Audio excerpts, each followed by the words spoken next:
Là, tu vois, on arrive devant le restaurant. Là. Ok, donc là, je baisse la caméra. Ouais. Tu vas voir, quand tu vas rentrer dedans, tu vas sentir de la pression.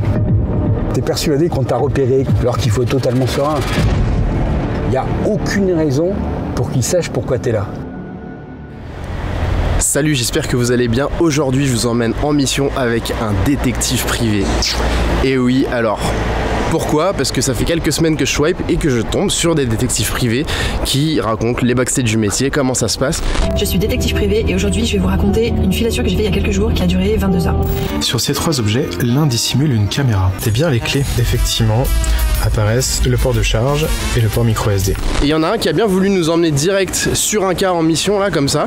Donc il s'appelle Nicolas, on va le rejoindre, il est pas très loin normalement. A priori, c'est la commande d'un patron qui veut surveiller son salarié qui est depuis trop longtemps en arrêt maladie. Donc on va voir comment ça se passe, on va lui poser plein de questions et voir les backstage. C'est parti, on va le rejoindre. Salut Nicolas, tu vas bien? Salut Alcène, comment vas-tu? Ouais, mais bah bien, ça va, j'ai pas trop une tête d'espion, je vais pas faire cramer la mission. Non, c'est bien, tu es comme moi, tu as une tête de passe-partout, donc on va passer partout. Ok, bon c'est parti, on se met en route et puis je te pose quelques questions à l'intérieur. Vas-y, rentre.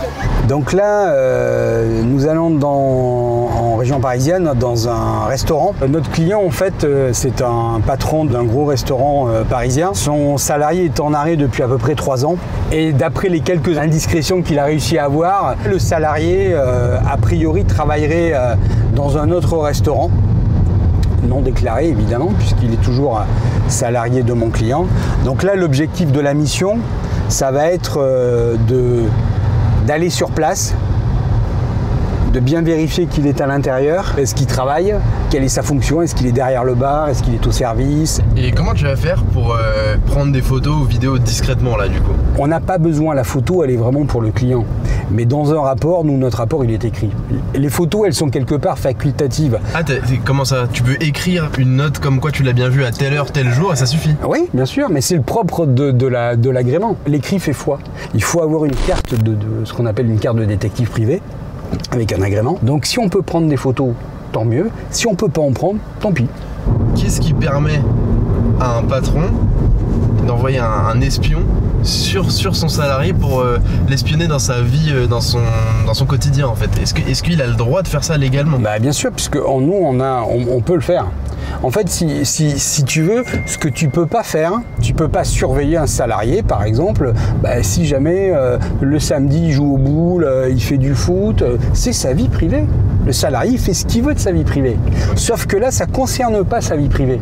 Et sur la moralité, toi, ça te gêne pas personnellement, par exemple, de balancer un mec? Ça va perturber sa vie, tu vois, t'as pas de remords par rapport à ça? Non, mais parce qu'en fait, tu te places pas du bon côté de la barrière, si je peux me permettre. C'est-à-dire que là, tu te places du côté du mec qui fraude. Non, la moralité, pour moi, c'est plutôt l'autre. Lui, ça lui cause pas de souci d'user de l'assurance maladie. Et le préjudice pour son patron, c'est pas un patron du 440, hein, c'est un patron comme tout le monde qui se lève le matin à 4h du matin pour commencer à alimenter qui va à Rungis chercher ses fruits et légumes pour son restaurant. À un moment donné, ça fait 3 ans, on peut raisonnablement se dire, voilà, il faut siffler la fin de la mi-temps, quoi. Tiens, regarde par exemple, là tu vois, on arrive devant le restaurant, là. Ok, donc là je baisse la caméra. Là on arrive devant le restaurant, je vais passer et je vais essayer de voir est-ce que le mec est au comptoir. Ah c'est la nana, il est pas au comptoir. Donc on va essayer de se garer là, il y a un petit parking ici. Je peux te suivre dans le restaurant ou c'est compromis du coup? Ouais bah oui, là tu peux pas avec la caméra, ça c'est sûr. Alors est-ce que je peux tenter de faire 1 ou 2 images à l'iPhone à l'intérieur ou de toi qui surveille, ou tu penses que ça va être trop?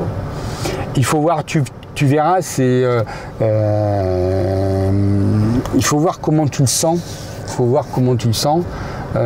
Soit moi j'y vais en premier et puis tu me rejoins en deuxième. Tu vas voir, quand tu vas rentrer dedans, tu vas sentir de la pression. Tu vas avoir le problème du détective, tu as toujours le syndrome de la paranoïa. Tu es persuadé qu'on t'a repéré, qu'on t'a cramé. Mais ça, c'est normal parce que tu vas faire rejaillir sur l'environnement ta propre crainte à toi. Alors qu'il faut être totalement serein. C'est-à-dire, il n'y a aucune raison pour qu'ils sachent pourquoi tu es là. Bon. Go. J'attends 5 minutes, je te rejoins. Ouais, ok. À tout à l'heure. À toutes.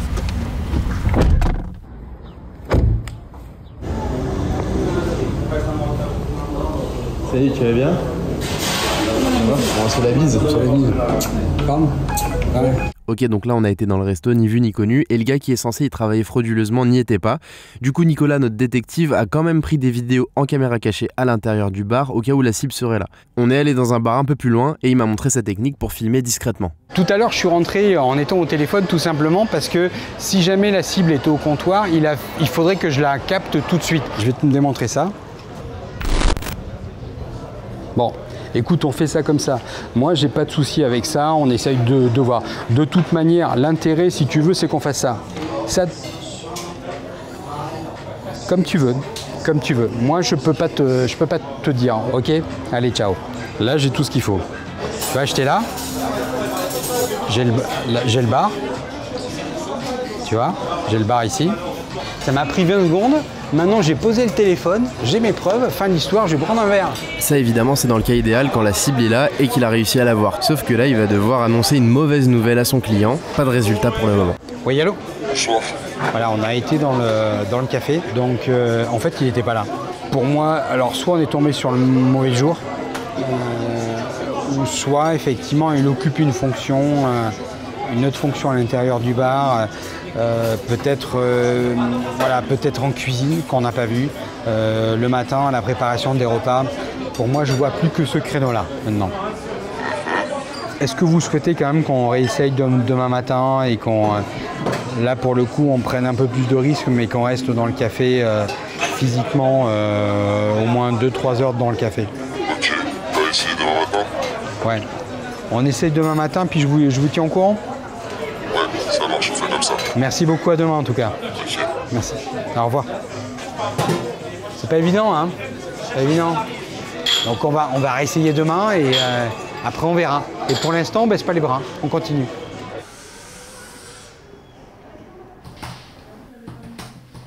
Donc tu m'as montré hier, hein, c'est l'iPhone que tu utilises principalement.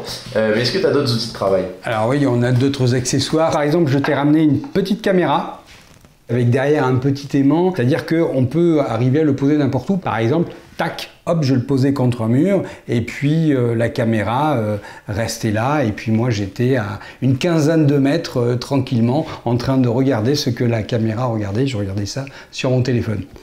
Ensuite, il y a ce que beaucoup connaissent, les lunettes caméra. Sauf que moi, j'ai pas les lunettes modernes, les Google Glass, parce que sur les Google Glass, tu as des caméras qui sont sur chaque côté, sur les angles en haut à droite, ici et ici. Et en plus, avec une petite lumière qui clignote. Donc, si tu discutes avec quelqu'un, la personne, si elle est à 50 cm de toi, elle voit. Là, la caméra, elle est là, et je te défie à 50 cm de voir qu'il y a une caméra. Du coup, pourquoi t'as pas utilisé ces lunettes-là pour ta surveillance hier et pourquoi tu l'utilises pas pour aujourd'hui? Parce que, en fait, je crois que les Google Glass ont fait beaucoup de mal à la discrétion aujourd'hui. C'est-à-dire que comme ça a popularisé ces lunettes, donc du coup, quand tu as des lunettes un peu grosses et un peu noires, de suite, ça fait une lunette connectée avec caméra. Un autre accessoire qu'on utilise assez régulièrement, c'est la caméra classique. Et cette caméra-là, si tu la désosses, tu obtiens ça, c'est-à-dire une caméra où en fait il ne te reste plus que l'objectif, la batterie et puis l'interrupteur et la carte SIM à l'intérieur.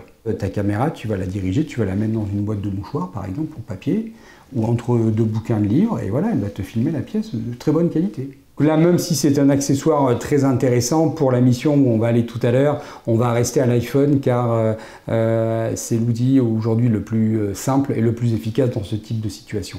Il est bientôt 10 h, je te propose que nous y allions pour mettre en place la deuxième surveillance si c'est OK pour toi. Allez, je te suis. OK, allez, super, go.